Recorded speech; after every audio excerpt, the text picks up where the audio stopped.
टिकने वाला।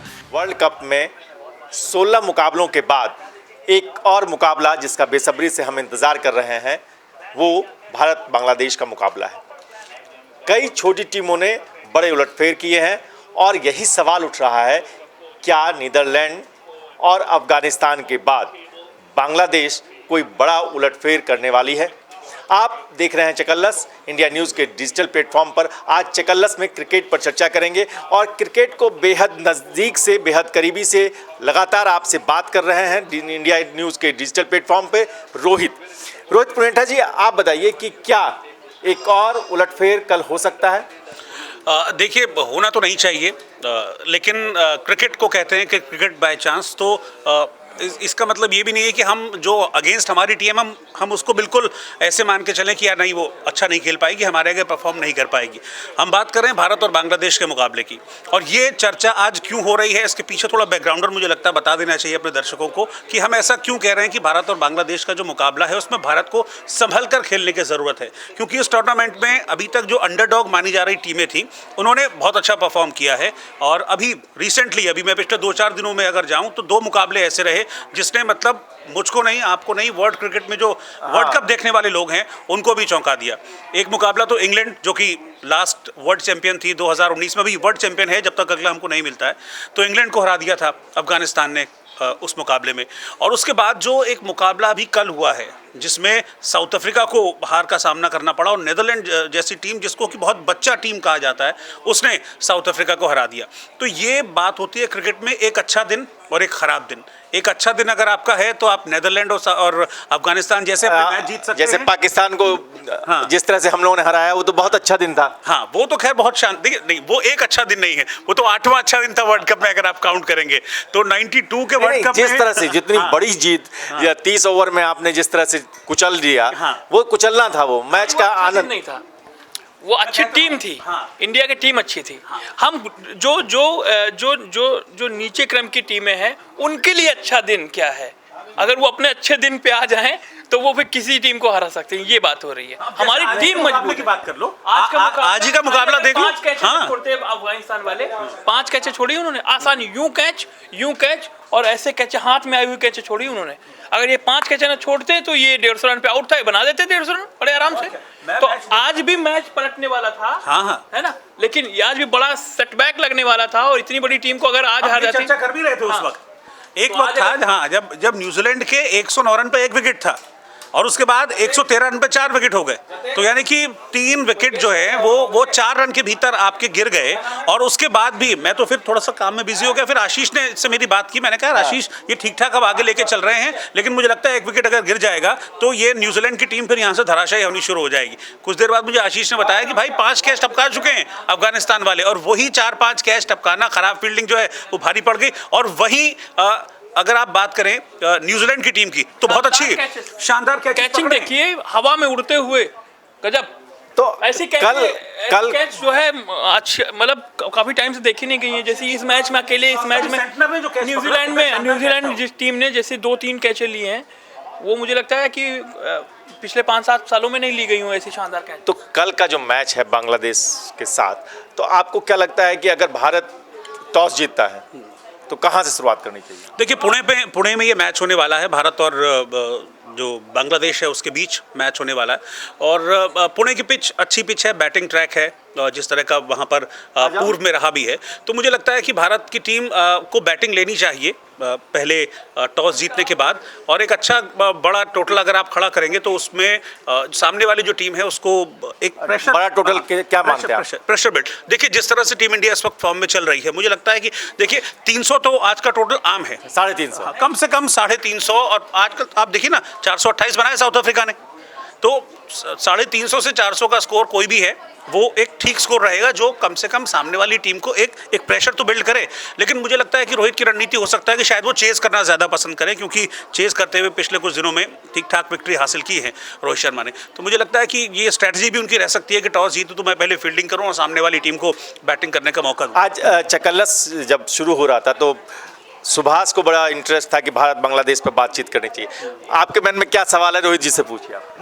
मेरा सवाल ये है कि इंडिया लगातार जीत रही है, अच्छी बात है, लेकिन कल का मैच कुछ भी हो सकता है, क्योंकि बांग्लादेश को अगर हम लोग इतने मतलब समझे कि कमज़ोर टीम है तो ऐसा नहीं, कभी भी वो लड़ा उसका ऊपर जा सकता है। नहीं, आप बहुत दूर मत जाइए, मैं कहता हूँ बहुत दूर मत जाइए। अभी पिछले महीने एशिया कप हुआ है जी। एशिया कप में बांग्लादेश ने भारत को हरा दिया।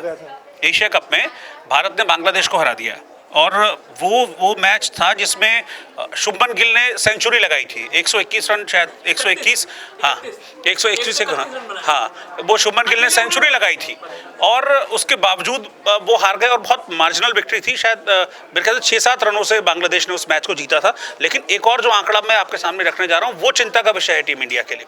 ओवरऑल अगर आप देखेंगे तो ओवरऑल दोनों के बीच में 40 मैचेस हुए इंडिया और बांग्लादेश के बीच में, 31 इंडिया ने जीते हैं, 8 बांग्लादेश ने, 1 टाई रहा है, एक जो मुकाबला है। लेकिन पिछले 5 मैचेस जो हुए हैं, 5 मैचेस में से पिछले 3 बांग्लादेश जीती है और 2 भारत जीती है। 2, हाँ, तो पिछले 5 मैचेस में, अभी हम रिसेंट पास्ट की अगर बात करें तो 5 मैचेस में 3-2 का रहा है, इसलिए बांग्लादेश का पलड़ा भारी है।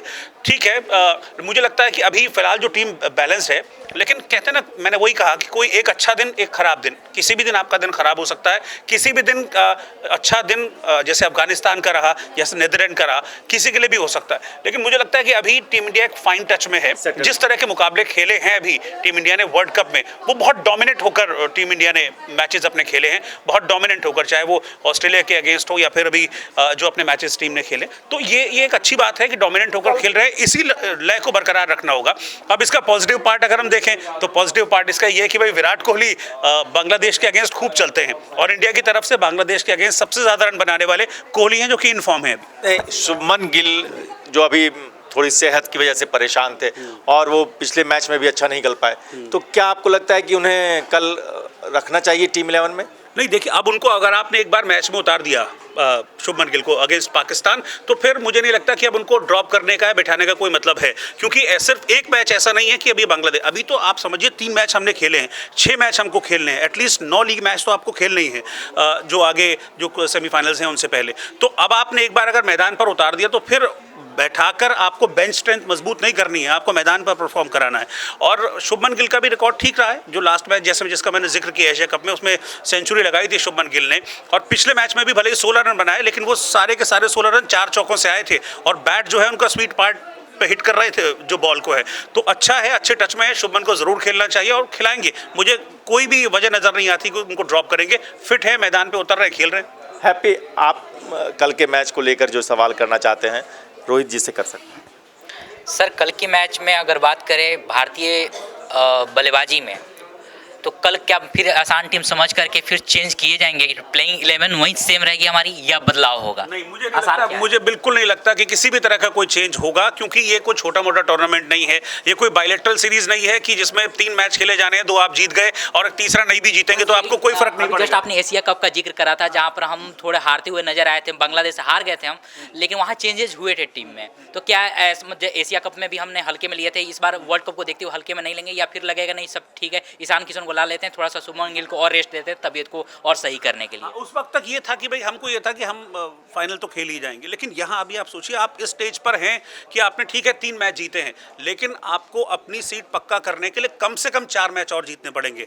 वैसे तो कह रहे हैं कि 6 मैच अगर आप जीत जाएंगे तो आप नेक्स्ट स्टेज में पहुंच जाएंगे, लेकिन वहाँ आकर कई बार ऐसा होता है कि रन रेट का मसला फंस जाता है, आपका रन रेट क्या है उसका मसला फंस जाता है। तो इसलिए उस मसले में आपको नहीं फंसना है, तो आपको एटलीस्ट 7 मैचेस जीतने होंगे आउट ऑफ 9।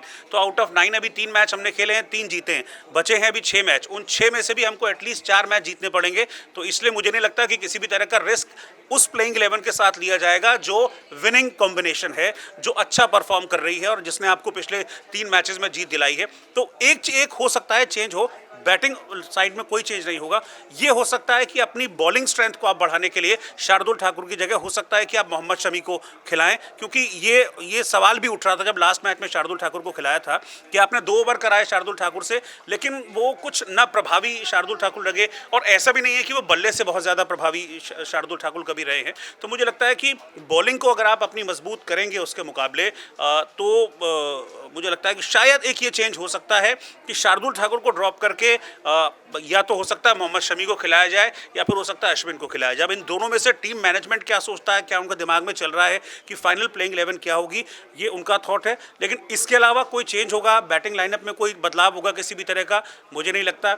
शुभमन अच्छा परफॉर्म कर रहे हैं, रोहित ने अपनी बल्लेबाजी दिखा दी है, विराट कोहली हैं, इसके अलावा श्रेयस अय्यर हैं, केएल राहुल हैं, तो किसी भी तरह का कोई चेंज मुझे नहीं लगता कि बैटिंग में होगा। आपका हार्दिक पांड्या अच्छा खेल रहे हैं लगातार। क्या क्या सर रोहित सर ये बताइए, जो इंडिया की जो मिडिल ऑर्डर की जो टीम है उसको भी तो हाथ खोलने का मौका मिलना चाहिए, वो नहीं मिल पा रहा है। जब भी देखा आपने हार्दिक पांड्या पहले मैच में मिला था लेकिन अच्छे से नहीं मिल पा, जैसे जिस तरह जो हमारे जो ओपनिंग बैट्समैन है वो अच्छा खेलता है, तो अच्छी बात है। लेकिन मैं चाहता हूँ कि अपने मिडिल ऑर्डर को भी मौका मिले खेलने का। अच्छा हाँ देखिए, नहीं मिडिल ऑर्डर को जब खेलने का मौका मिला उन्होंने परफॉर्म किया, और मुझे लगता है इस बात की दुआ हमको मनानी चाहिए कि भाई मिडिल ऑर्डर तक बात नहीं आए। हमको मैच जीतने से मतलब है, हमको इससे मतलब नहीं है कि वो क्या खेल रहा है, हाँ कि वो अपने रन बना रहा है या रन बढ़ा रहा है, नहीं, हमको जीतने से मतलब है। और देखिए ऑब्वियस सी बात है कि हर मैच में पॉसिबल नहीं है कि आपका जो ओपनिंग स्टैंड है वो अच्छा रहे, लेकिन पिछले कुछ मैचेस में हमारा ठीक ठाक रहा है। अगर पहले मैच को छोड़ दिया जाए जिसमें बहुत बड़े झटके हमको लगे थे, ऑस्ट्रेलिया के अगेंस्ट हमारे 2 रन पे 3 विकेट गिर गए थे, लेकिन उसके बाद से ठीक ठाक हमारे जो बल्लेबाज हैं, तो एटलीस्ट 100 प्लस की एक ओपनिंग स्टैंड मिल जाए तो वहाँ से थोड़ा सा आपको मजबूती मिलती है। और अगर वो थोड़ा सा कम भी रन औसत में रहे, 5 साढ़े 5 के आसपास भी आप स्कोर अगर करते हैं, तो फिर आगे आपके पास मौका होता है कि एक 100 सवा 100 रन अगर आपने स्कोर कर लिए तो फिर आगे आने वाले बल्लेबाजों के लिए आसानी हो जाती है। और मुझे ये कहने में बड़ा इस वक्त अच्छा लग रहा है कि जो हमारा मिडिल ऑर्डर है वो भी अच्छा परफॉर्म कर रहा है। देखिए मिडिल ऑर्डर में हमारे विराट कोहली आते हैं, वो बहुत अच्छी बैटिंग लगातार फाइन टच में है। बांग्लादेश के खिलाफ उनका रिकॉर्ड बहुत अच्छा है, 800 से ज़्यादा रन वो अपने 15 मैचों में बना चुके हैं, 807 आई थिंक उन्होंने रन स्कोर किया है। रोहित केएल राहुल बहुत अच्छा खेल रहे हैं मिडिल ऑर्डर में। पहले मैच में 97 उन्होंने स्कोर किया था, उसके बाद मौका उनको बहुत नहीं मिला, लास्ट मैच में वो नॉट आउट रहे थे। अभी भी उनका रन रेट बनना बाकी है, जब तक आउट नहीं होते रन रेट भी नहीं बनता है।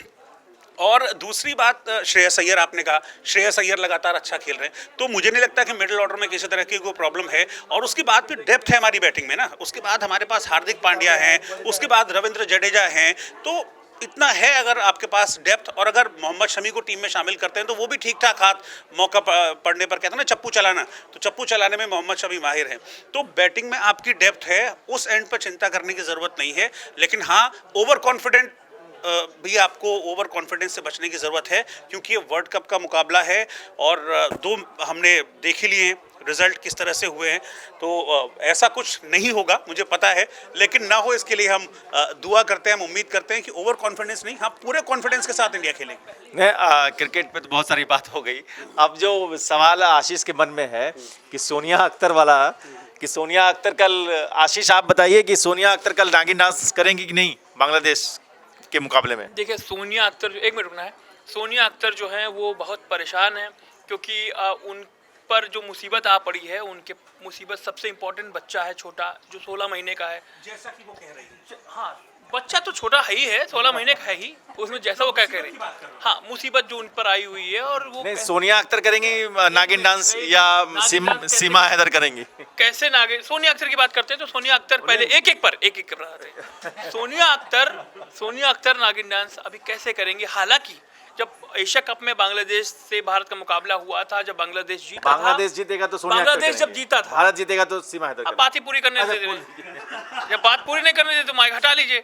अब बात मेरी सुनिए पहले, अगर आपको सुननी है तो सुनिए पहले। मैंने कहा ना एक एक पे बात करिए, पहला सोनिया अख्तर पे करिए बात आप। सोनिया अख्तर जब एशिया कप में बांग्लादेश जब जीता था तो सोनिया अख्तर वो मैच देख रही थी और बहुत खुश हो रही थी कि बांग्लादेश जीता है, लेकिन उनका सबसे फेवरेट खिलाड़ी विराट कोहली है और महेंद्र सिंह धोनी है। वो महेंद्र सिंह धोनी को बहुत पसंद करती थी, अब तो रिटायर हो गए हालांकि वो। अब बात आती है कि वर्ल्ड कप में इंडिया बांग्लादेश का मैच हो रहा है, उसमें सोनिया अख्तर क्या करेंगी? तो सोनिया अख्तर से मैंने सवाल किया था पिछले दिनों, तो उन्होंने कहा था कि कुछ मुसीबतें हैं लेकिन मैं मैच देखूंगी, मैं मैच देखूंगी, मैच वो देखेंगे। ऑब्वियसली बात है कि भाई वो बांग्लादेश को ही सपोर्ट करेंगी। एक पॉइंट रही बात सीमा हैदर की, सीमा सचिन मीना की, सीमा है ना हैदर के, बांग्लादेश की है, बांग्लादेश को सपोर्ट करेंगी ना, सीमा की तरह वो भाग के थोड़ी ना आई है, वीजा लेके आई हैं, तो वो सपोर्ट करेंगी। नहीं, क्यों करेंगी? सोनिया तो कह रही है ना मैं बांग्लादेशी हूँ, सीमा तो खुद को पाकिस्तानी मानने से भी इनकार। आपने टॉपिक सुना ही नहीं। दूसरा टॉपिक ये है कि सीमा सचिन मीना जो है वो तो सीमा- विराट कोहली की दीवानी है, और वो जब भारतीय हो चुकी रोकना है। चाहूंगा, सीमा सचिन मीना कैसे? केस तक सीमा हैदर के नाम से है, तो वो सीमा सचिन मीना कैसे कह रहे हैं आप? आप कहते रहिए, अरे केस किस नाम से है? मैं उसका कोई जवाब देना नहीं चाहता। तो फिर आपके पास इसका मतलब जवाब है ही नहीं। नहीं, मेरे पास कोई जवाब नहीं है। अरे सीमा सचिन मीना कैसे? ये तो समझ लेते हैं, भारत जीतेगा तो नागिन डांस करेंगे कि नहीं सीमा हैदर? मैच की बहस कर रहे हैं आप। हाँ, ये एक चीज जो हम चर्चा कर रहे थे क्रिकेट की, कि सीमा हैदर और सोनिया अख्तर, इन दोनों में कौन कल नागिन डांस करेगा। लेकिन इसके अलावा एक नाम और है आशीष के पास, लव खानी। लव खानी किसकी तरफ से नागिन डांस करेंगी? अब वो करे ना करे, हमसे क्या मतलब है। लेकिन हाँ, जीत का जश्न वो किस तरीके से मनाती है, चाहे वो नागिन डांस करें, चाहे नहीं, वो तो चाय पार्टी स्क्रिप्ट, करें, आज तो कुछ चाहे- लोगों की स्क्रिप्ट तो आप ही लिख रहे हैं। मैं नहीं लिख रहा स्क्रिप्ट लिखवाना ऊपर परमपिता परमेश्वर है, जिनकी सबकी स्क्रिप्ट लिखे हुए हैं। वो मैं कौन हूँ तो स्क्रिप्ट लिखने वाला? मैं तो आम इंसान हूँ। मैं केवल अपने शो की स्क्रिप्ट लिख सकता हूँ आजकल, और वो भी ठीक से नहीं हो पा रहा है। वो भी ठीक से घोड़ा पड़ा हुआ है। शो भी तो हमारा इसके- अट्टम जा रहा है आपकी तो वजह से। क्रिकेट के फाइनल चकल्लस में हम लोग जा रहे हैं कि आपने सुन लिया आशीष जी की कि कहाँ से कहाँ तक नागिन डांस होने वाला है। भारत में होगा नागिन डांस या बांग्लादेश में होगा? आप फाइनल कमेंट, उसके बाद हम चकल्लस समाप्त। कल इंडिया जीतेगी, कल इंडिया जीतेगी। ये ओवर कॉन्फिडेंस नहीं है, कॉन्फिडेंस है जो परफॉर्मेंस उसको देखते हुए। ना मुझे सीमा का पता, ना मुझे सोनिया का पता, और ना मुझे लव खानी का पता, लेकिन आशीष कल नागिन डांस जरूर करेंगे जब इंडिया बांग्लादेश को हराएगी। हाँ, मैं नागिन डांस और करूंगा। साथ आप देंगे? और आप हाँ, भी मैं करेंगे। मैं बीन बजाऊंगा। और आप जो है पिटारा खोलिएगा। तो आप देख रहे हैं इंडिया न्यूज का चकल्लस, देखते रहिए सारे नागों को इंडिया न्यूज का बिठाने डिजिटल प्लेटफॉर्म। धन्यवाद। आपका नाम ही पशुपति।